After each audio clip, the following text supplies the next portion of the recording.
Fala pessoal, meu nome é Fernando Teles, eu sou economista formado pela Universidade de Brasília, tenho também a certificação CEA de especialista em investimentos junto à CVM, então sou um consultor financeiro devidamente registrado e habilitado a prestar consultoria e fiz esse canal no YouTube para trazer um pouco das minhas visões dos mundos dos investimentos e negócios aqui para vocês. Tenho falado muito a respeito de fundos imobiliários, vou continuar nesse tema hoje, trazendo para vocês o HGLG, mas antes de continuar, só preciso fazer aquele disclaimer clássico de que esse vídeo não se trata de uma recomendação de investimentos, você deve encará-lo como um vídeo educativo e informativo para daqui extrair melhores informações para a sua própria tomada de decisão de investimentos, tá bom? Então vamos lá, HGLG, dos maiores fundos da Bolsa, se eu não me engano é o primeiro ou o segundo maior fundo da Bolsa, valor de mercado de 5,5 bilhões de reais. Se for o segundo, só perde apenas para o Prologis e por uma margem muito pequena. Tá? Então tem esse fator de robustez aí. É um fundo iniciado em junho de 2010 pela Credit Suisse Hedging Grifo, gestora já bastante consolidada no mercado brasileiro. Tem diversos outros fundos, tem o HGRE, tem o HGPO, tem o HGRU, tem o HGCR e esse aqui é o HGLG. Tá?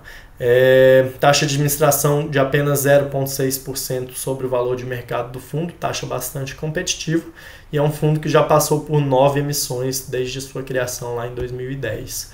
No seu início contava com apenas 4 imóveis de padrão construtivo inferior ali nas faixas de C e B, e de tamanho pequeno porte, né? Aqui, por exemplo, esse aqui, DHL Barra Funda, que já não faz mais parte do portfólio, tinha apenas 8 mil metros quadrados, Firmenich Cotia, com 10 mil metros quadrados, Centro Empresarial Atibaia, com apenas 12 mil metros quadrados, e o único que permanece ainda no portfólio do fundo é o condomínio Techtown, com 13 mil metros quadrados, né? Hoje, se eu não me engano, está em 8 mil metros quadrados, marcado lá no relatório.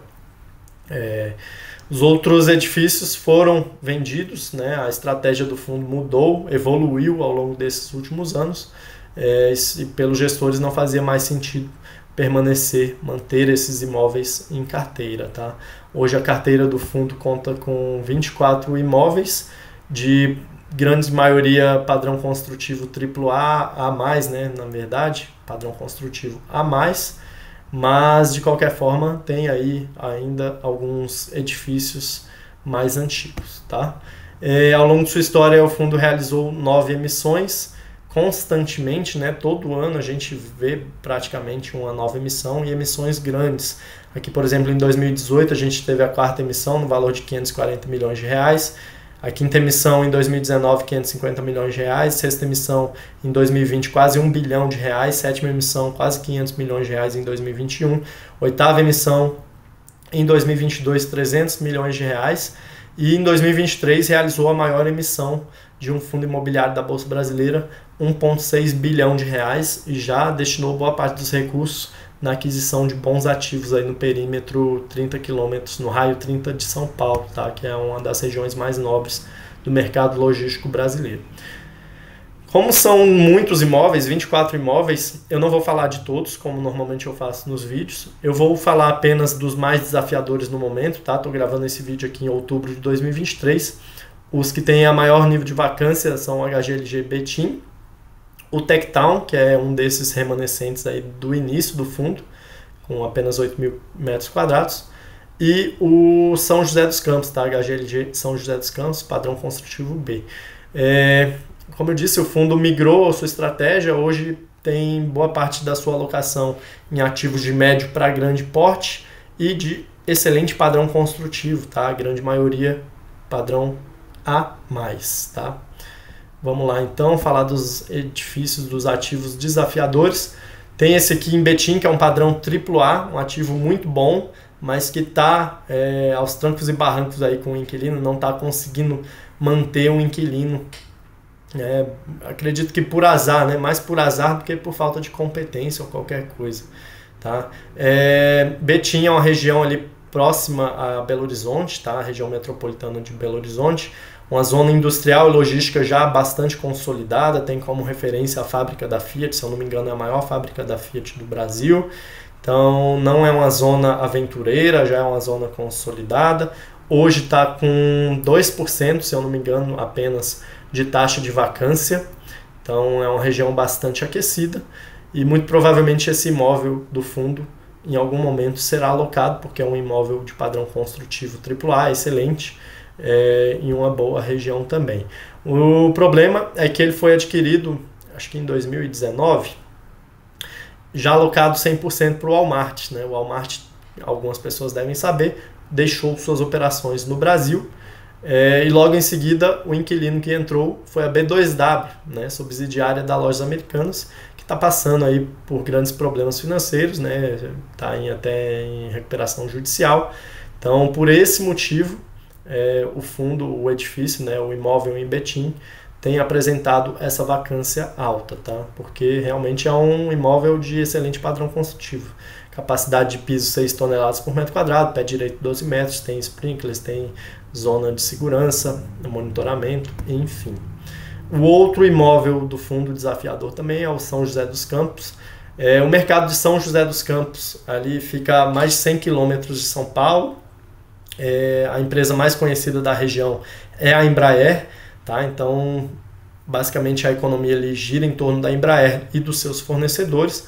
Não é um mercado tão profundo, com a grande quantidade de inquilinos, e acredito que por isso, e pelo fato de ser um edifício de padrão construtivo classe B, né, um pouco inferior, tem pé direito de apenas 6 metros, carga de piso de 4 toneladas apenas também por metro quadrado, e um preço relativamente elevado, tá, na média do mercado de São Paulo, né, se a gente somar o custo total aqui que o inquilino tem ao se instalar nesse imóvel do fundo, daria aí por volta dos R$ 23, R$ 24 reais por metro quadrado mensais, tá? Que está na média do mercado. Então, muito provavelmente, algum inquilino que pretende se instalar nessa região vai procurar algum imóvel mais recente, tá? Se eu não me engano, esse imóvel tem mais de 20 anos de construção. Mas, em algum momento, deve ser solucionado, como não é uma grande participação no fundo também, não deve gerar grandes preocupações ao investidor, tá? Aqui a gente tem ele marcado no mapa, condomínio São José dos Campos, como eu disse, a mais de 100 quilômetros de São Paulo, tá? A região mais dinâmica do mercado de São Paulo estaria aqui, né?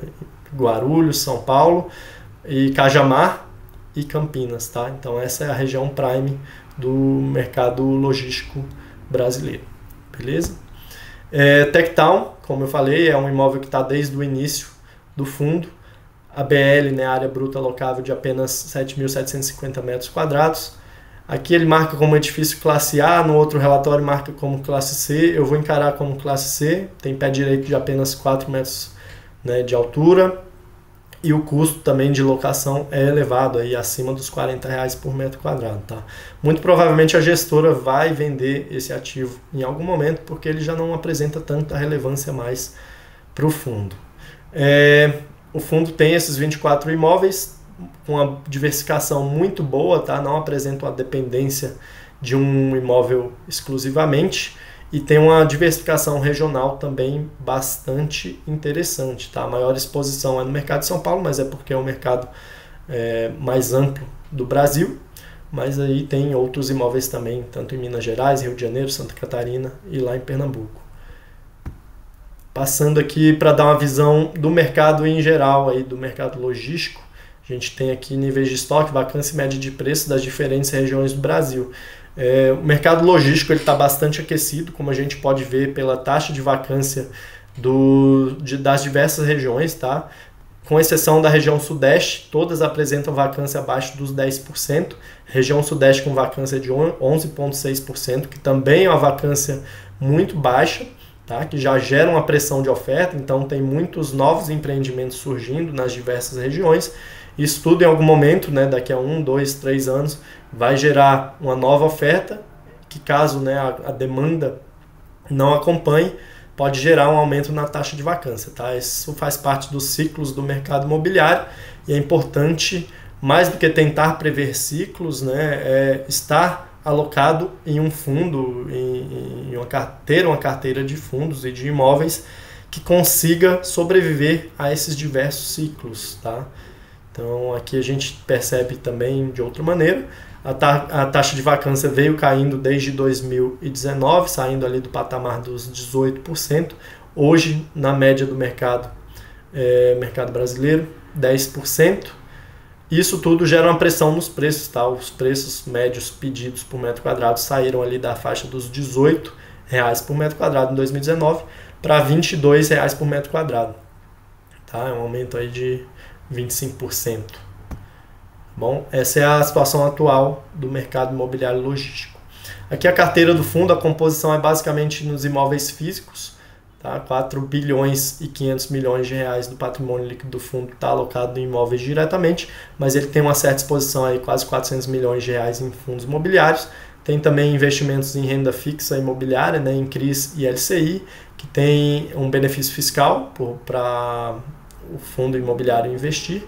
E tem uma pequena participação em renda fixa aí também, tá? Obrigações a pagar, né? O fundo tem feito muitas aquisições nos últimos anos, tomando CRIs, né? Assumindo dívidas, e essas dívidas e as parcelas a pagar, né? Dos valores a prazo, estão somando aí quase 800 milhões de reais.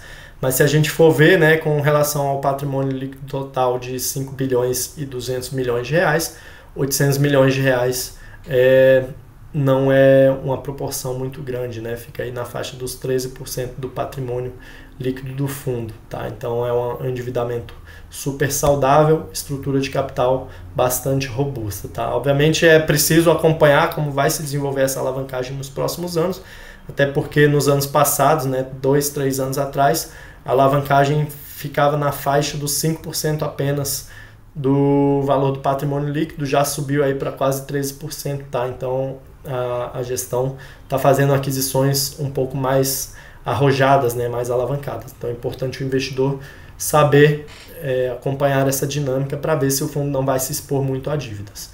Aqui tem um nível de cobertura do valor de 5%, né, que o fundo não precisa destinar aos investidores todo semestre. Essa linha pontilhada aqui, mais em negrito, e a gente vê que tem uma cobertura muito boa das amortizações que o fundo vai precisar fazer, né, do saldo devedor total aí dos próximos anos, tá? Então, esses 5% já correspondem a uma cobertura bastante suficiente, aí cobre mais da metade dos pagamentos futuros. E o custo da dívida é bastante equilibrado também, bastante competitivo. Se a gente for pegar a NTN-B 2035, tá hoje por volta dos IPCA mais 5%. Tá? Então o fundo está tomando dívida em IPCA mais 5/6%, então é um spread de risco bastante competitivo com relação ao título público federal, né? Então isso indica uma boa percepção do mercado com relação à capacidade de pagamento e à robustez financeira desse fundo HGLG. Tá? Só para finalizar essa discussão da estrutura de capital, mesmo se a gente pegar apenas as receitas de locação, as receitas recorrentes, né, dos últimos 12 meses, decorrentes derivadas aí do aluguel, tem uma soma de 260 milhões de reais aproximadamente, e as despesas financeiras que o fundo precisa pagar em decorrência das dívidas de apenas 20 milhões de reais aproximadamente, tá? Então tem uma cobertura bastante satisfatória aí, de quase 10 vezes também, tá bom? Isso é mais um indicador da robustez financeira do fundo. Todo esse histórico levou a um bom resultado, né, uma boa rentabilidade para o investidor ao longo desses anos, desde o início do fundo. Tá? A gente tem aqui desde março de 2011 até março de 2023, 12 anos de história do fundo, essa rentabilidade apresentada. Tá? Essa linha azul mais uniforme, né, menos volátil, aqui é o CDI bruto. A linha amarela é o rendimento do HGLG, levando em consideração os aluguéis pagos. E a última linha aqui, azul marinho mais abaixo, é o HGLG, não levando em consideração os aluguéis pagos. Tá? Então, eu sempre bato na tecla de que o investidor tem que ter a noção, muitos esquecem, mas o rendimento pago mensalmente pelo fundo, ele faz parte do seu retorno também. Tá? E ao longo desses últimos 12 anos, o fundo apresentou aí um retorno de quase 500%. Que seria 200% acima do CDI, tá? Então, um retorno bastante satisfatório. Se a gente for pegar hoje, está rendendo aí por volta do 0,7% ao mês, na base do rendimento de R$ 1,10 por cota, tá? O rendimento é bastante uniforme, a gestora faz um bom trabalho em uniformizar o rendimento distribuído para os seus acionistas. Isso é bom, tá? Nos meses de junho e dezembro a gente vai sempre ter um valor adicional, porque são os meses que o fundo precisa distribuir até 95% do resultado total. Então ele tenta uniformizar ao longo do ano um rendimento, né? Ele prevê o quanto que ele vai ganhar ao longo do ano e prevê quanto que seria o valor ideal mês a mês para manter uma distribuição uniforme. Tá? E aí o que excede nos meses de junho e dezembro ele paga. Aqui, considerando o rendimento que o fundo tinha em 2018, ele saiu de um patamar de 75 centavos por cota para hoje um patamar de R$ 1,10 por cota. Tá? Isso é um crescimento de quase 50% nesses últimos 5 anos, que é um crescimento bastante forte. E aqui a cota no Google Finance, né, teve um rendimento aí de 30% nos últimos 5 anos, mas como a gente viu, se a gente levar em consideração desde o início lá em 2010/11, com os rendimentos pagos, essa conta aqui ele leva apenas a variação da cota, né, a marcação da cota em mercado, não leva em consideração os rendimentos pagos e leva em consideração apenas os 5 anos, não os 13 anos de história do fundo. Tá? Por isso que há essa divergência tão grande. Nos últimos 5 anos ter aqui no Google Finance apenas um crescimento de 30%, enquanto nos últimos 13 anos com o rendimento dos aluguéis levado em consideração também, o fundo apresenta um retorno de quase 500%, tá? Uma diferença muito grande. Então esse é o HGLG, finalizando aqui para não deixar o vídeo muito comprido. Conclusões, é um excelente fundo, não tem muito o que falar. Como eu disse, é o primeiro ou segundo maior da bolsa, com uma base de ativos muito diversa, o que é muito bom para o investidor conservador. Esse fundo ele apresenta resultados um pouco mais voláteis, tá? Eu digo resultados mesmo, né? O lucro do fundo e não a distribuição. Como a gente viu a distribuição por cota ali mensal para o investidor, a gestora tenta uniformizar. Mas a distribuição ela deriva de um resultado financeiro, de um lucro que o fundo apresenta.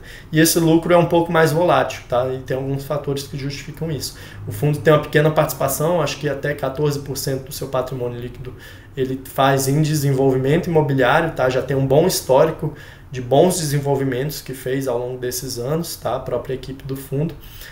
Os desenvolvimentos eles tendem a dar um retorno maior, ter um cap rate maior também ali. Bateu já em um dos desenvolvimentos que o fundo fez 14% ao ano, que é um retorno muito bom, né? Frente a um cap rate de 8%, 9%, que normalmente é tomado numa aquisição. Tá? Então esse é um dos fatores. Só que o desenvolvimento, ele num período inicial, né, quando o galpão está sendo desenvolvido, ele não gera renda, né, obviamente, porque ele não tem inquilino, não tem galpão, não tem inquilino, não tem retorno. Tá? Então, no período inicial você não tem renda e num segundo período você tende a ter uma renda um pouco mais agressiva, se o desenvolvimento, obviamente, sair como planejado. Tá? O fundo também apresenta um giro de ativos relativamente grande, ele está sempre atualizando de acordo com a estratégia dos seus ativos. Tá? Fez uma atualização muito boa, né? Como a gente viu, saiu lá de 4 imóveis de padrão construtivo inferior para hoje 24 imóveis com padrão construtivo a mais, tá? Então é uma estratégia muito boa adotada pela gestão, mas de qualquer forma, de tempos em tempos, o fundo vai vender um dos ativos, isso vai gerar um ganho de capital, né? Um retorno maior em um determinado mês, e isso faz aumentar a volatilidade do fundo, né? Em alguns meses vai ter um retorno maior, nos outros meses retornos menores, tá? Em decorrência dessas vendas de ativos. E também tem um aluguel trimestral, né? A Volkswagen, ela é a única inquilina de um dos principais imóveis do fundo, ali em Vinhedo, e ela paga o seu aluguel trimestralmente, não mensalmente, tá? Então, nos meses de janeiro, abril, julho e outubro, você tem aí um ganho também um pouquinho maior. Aqui, distribuição constante crescente é o que eu falei em slides atrás, beleza? Aqui só como curiosidade, né, como a gente viu que o fundo tem uma exposição de 400 milhões de reais do seu patrimônio em outros fundos imobiliários, né, não seria um patrimônio muito relevante, se eu não me engano, corresponde aí a 8% do patrimônio líquido total do fundo, mas ele faz essa alocação em outros fundos imobiliários logísticos também, e esses são alguns deles, tá bom? Ele não abre a carteira especificamente, mas eu consegui puxar alguns deles, que são esses aqui. Beleza? Então esse foi o HGLG, espero que vocês tenham gostado desse vídeo. Se você viu esse vídeo até aqui, deixa o seu joinha, se inscreva no canal. Eu estou sempre trazendo esses conteúdos um pouco mais elaborados e mais técnicos aqui para vocês, é o jeito que eu gosto de trabalhar. Espero que vocês estejam gostando também. Não se esqueçam de me seguir lá no Instagram, vou deixar aqui abaixo, mas é o @fersenando. E até o próximo vídeo, pessoal. Muito obrigado por acompanharem esse vídeo. Bons investimentos a todos.